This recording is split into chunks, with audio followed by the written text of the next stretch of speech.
in U.S. history. That's what we're up against tonight. Good evening. I'm Chad Silber. Julie Luck is on leave. The fire raging at the Weaver Fertilizer Plant has the potential to explode. Firefighters are doing whatever they can to keep the flames away from 600 tons of ammonium nitrate. No one has been hurt at this point, and that is the good news tonight. The plume of smoke has lingered since last night when the fire ignited. Check out this view above the plant today. A cloud of potentially harmful fumes is spreading over the area. The danger sparked an evacuation within 1 mile of the facility on Cherry Street. Firefighters say it's likely to last until tomorrow night. They hope to get to the burning building sometime tomorrow to put the fire out for good. Though the situation remains dangerous, today the fire chief shared some reason for optimism. The way the fire is behaving now is what we would like for it to continue to do, and that is burn off through surface combustion and consume the bulk of that ammonium nitrate. We do not know what the rate of consumption is. We just need it to burn out a fuel. All right, let's go live now to an area just outside that evacuation zone. WFMY News 2's Grace Holland has spent the day there. Grace, how are conditions tonight? Chad, the air is pretty clear here at the staging area where, as you can see, there's a lot of emergency crews kind of hanging out in this area. Earlier this afternoon, I talked to some of the people who live around this evacuation zone, some seeking shelter, others staying put. I'm fine. Thank you. Thank you. There's a steady number of customers at the Shell station on Indiana Avenue. You're paying card cash. But clerk Richard Nixon says it's nowhere near what he usually sees on a weekday. Because of some burning is the factory, so we have slow business. Everything is closed surrounding our offices. Everything is slow, so customers also is slow here. The gas station is one of the few still open on the edge of an evacuation zone extending in a 1 mile radius around the Weaver Fertilizer Plant due to a fire that fire officials say could cause an explosion. Do you feel safe being here right now? I think so. Yeah. I am believing that we are safe. So, grace of God, we are safe. Some of his customers are people like Oscar LeGrant, who lives on the edge of the evacuation area. He says they're staying inside as much as possible with no plans to leave. Right now, no, because of the smoke has died down a great deal. If it was still getting a great deal of smoke in there, the wind has changed too, the direction has changed. But others closed their businesses and got loved ones out. I definitely have more peace about it. Sharon Johnson runs a group home near the plant. Her 4 residents were taken to a hotel. We had to kind of pack clothes, try to explain to them what we were doing, and kind of rush out. And I'm sure that was very confusing for them. She's also hosting her brother and his family who live in that part of town, trying to make the most of a very stressful time. Actually treating it like a snow day. We're pretty glued to the TV right now and just spending time together. Officials are continuing to monitor the fire, and they say that the potential for the explosion runs through tomorrow morning. Governor Roy Cooper is expected to be here tomorrow to meet with state and local officials about the fire. That will also be sometime tomorrow. Grace, thank you. We want to give you a better idea of what's inside this 1 mile evacuation zone. This is a map from the city of Winston-Salem. Everything inside the circle, businesses and homes, are being urged to evacuate. That includes the Forsyth County Jail, the Food Lion on University Parkway, North Hills Elementary School, multiple apartment complexes and neighborhoods, even part of Wake Forest University's campus. Tonight, Wake Forest canceled classes again for tomorrow. There are no on-campus housing units within that evacuation zone. The university has, though, set up 3 shelters for students and staff who need it: the Benson Center, the Wellbeing Center, and the library. North Hills Elementary will stay closed tomorrow and Thursday. Winston-Salem Forsyth County Schools says students will learn remotely instead. Families can also go to the Education building on Bethania Station Road for help with remote learning and childcare. Staff from North Hills will be there to lead lessons. Those students will get breakfast and lunch. Buses will pick up and drop off students at their normal spots. The Red Cross is helping evacuees who don't have a place to go. There's a shelter set up at the Education building on the Winston-Salem Fairgrounds. Dozens of people have checked in. It can hold about 100 people.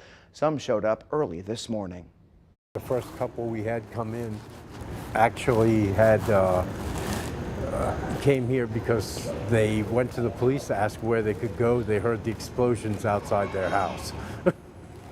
So before we actually announced the formal opening, they were already leaving and looking for a place. The Red Cross also has a space for first responders at Perimeter Point Boulevard. More than 6,000 people live within a mile of the Weaver Fertilizer Plant. Thousands of people are needing a place to stay and praying we avoid an explosion and their homes survive. In and around that evacuation zone, the streets are empty tonight. Most everybody is following the orders of first responders. WFMY News 2's Kevin Kennedy met two women who live and work nearby, keeping a safe distance. On US 52, more than 10 miles away, you can see the plume of smoke.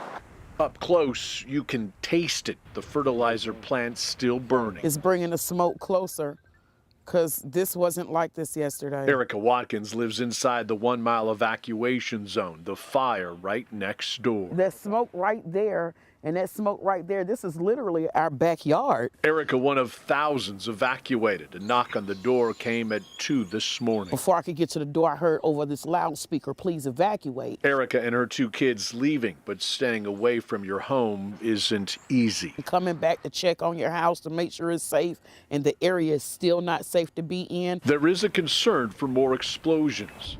Neighborhoods feel like ghost towns, streets empty. Almost every business inside the evacuation zone closed. Parking lots mostly barren. The parking lot is usually full of cars and people coming in to all the businesses around here. LaDonna Hickman works across the street from the fertilizer plant. Yesterday was frightening. It just got very dark, and you heard popping. And you saw red flames. We just wanted to get away from this area. More than 24 hours later, this fire has subsided, but it's not over, and the risk is still real. LaDonna leaving after a quick stop to grab a file. Erica will once again be spending the night. We're just waiting to see what's going to happen. Somewhere else. Kevin Kennedy, 2 Wants to Know. As you know, thousands of people are impacted by the fire and the resulting evacuation. All day long, we've heard from mothers, fathers, business owners, and students. Some had a place to go, others had to go to a shelter, all hoping they can return to normal as soon as possible. I got up and I went to the door. Flames, I'm talking about flames. I said, Mom, it's a fire, it's a fire. And then that's when the second noise had went off.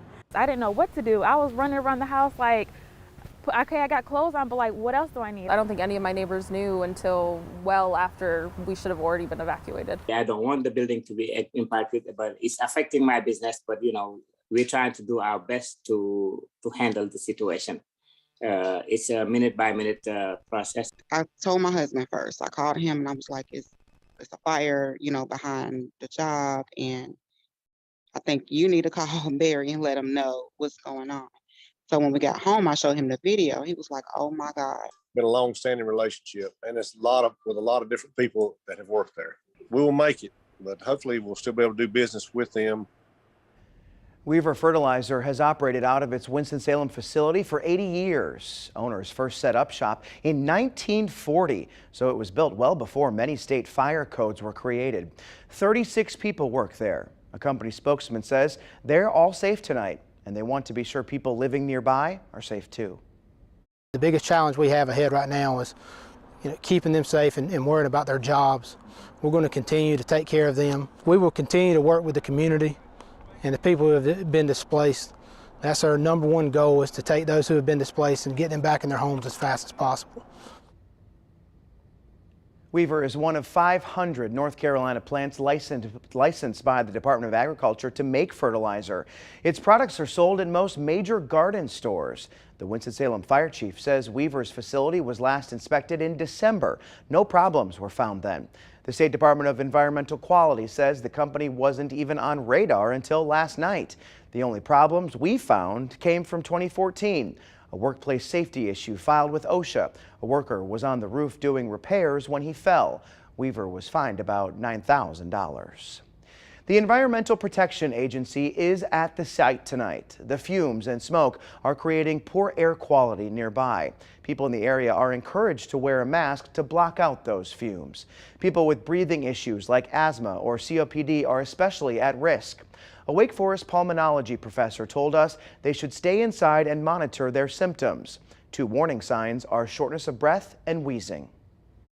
All of those are signs of a flare or an exacerbation of asthma or COPD. And these kinds of exposures are well-known triggers of these kinds of flares. Tim, the poor air quality from the fumes is a concern. The wind direction plays a big role in where those fumes travel. What are you seeing? Yeah, Chad, it's really all about the wind. And you heard crews today talking about an anticipated wind shift. And that's what we're expecting happening overnight tonight. I'll show you what we're seeing right now. Throughout the day today, most of that smoke was actually being pushed southwest in this direction. Well, overnight, the winds are pretty calm right now, but by tomorrow they should be setting up generally from an east or a southeast direction. That means the smoke gets blown to the west, to the northwest, or to the north. So if you are on the east or southern sides of Winston-Salem, you're probably not seeing much smoke over the next couple of days, if any. But if you're on the north, the northwest, or the west sides of the city, you will be having some smoke contamination in your air, especially as we get into Thursday. The winds are really going to pick up and send this possibly as far north into Stokes County. So if you're in Stokes, Surrey, Yadkin, you're on that side where you have to really watch things here. Just think about taking a drive up 52 to the north and west. That's the general direction. We're going to watch that air quality very closely, but keep in mind, it'll be very localized to that small area right around the fire, especially where that smoke plume is most concentrated. Tim, thanks. I want to give you a better idea of how dangerous ammonium nitrate can be. The National Institutes of Health says it's used to make fertilizers and explosives. It's odorless and colorless, and it's caused blasts at other industrial facilities over the years, including this one in West Texas. A huge explosion at a fertilizer facility in 2013. 15 people died that day. More than 200 were injured. 150 buildings were destroyed. We spoke with the sheriff there today. He was there during the explosion 8 years ago. He said evacuation and safety is key.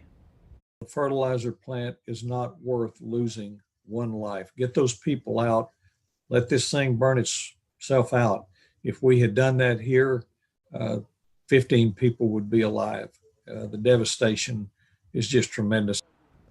Winston-Salem Fire say the Weaver plant has more than twice the amount of ammonium nitrate as that facility in Texas. Now, this is still a wait-and-see situation, and it could be this way for days. Firefighters won't be able to get to that facility until at least late tomorrow. Stick with us to get you every update as this situation unfolds. And a quick checkup on your forecast. Dry weather remains for tomorrow. A little fog in the morning, cold there, but warmer weather on the way. We're going to have a high of about 54 degrees for your Wednesday. Coming up, I take you through some warmer weather through the rest of the week that actually could bring us rain, thunder, and for the weekend, even another winter weather chance. Weather's not done with us yet. Stay with us.